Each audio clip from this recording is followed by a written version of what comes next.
Hello guys! Andito po tayo ngayon sa Tsukiji.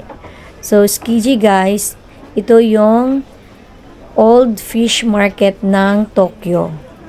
So dito bumabagsak lahat dati yung mga daan-daang mga isda. Pero ngayon guys, nawala na po ang fish market. So ang natitira na lang yung maliliit na mga tindahan. Famous po dito sa Tokyo.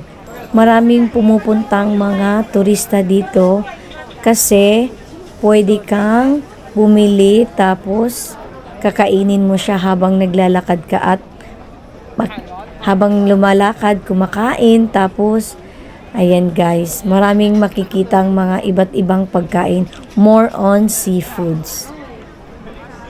So marami ka din mabibili dito na mga pasalubong.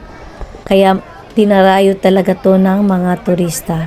Ang dami-daming tao dito guys. More on mga foreigner siya guys. Chinese, Korean, at saka iba't ibang bansa. So, ayan. Kung makapasyal kayo dito sa Tokyo, huwag niyong kalimutan bisitahin din tong Tsukiji na to. Ayan guys. Masaya din dito guys. Mararamdaman nyo na nasa ibang kayo lugar. Kasi more on mga pagkain talaga dito. So, maraming masasarap na pagkain na pwede nyong pagpipilian dito guys. Hindi lang seafoods. Mayroon din silang mga barbecue.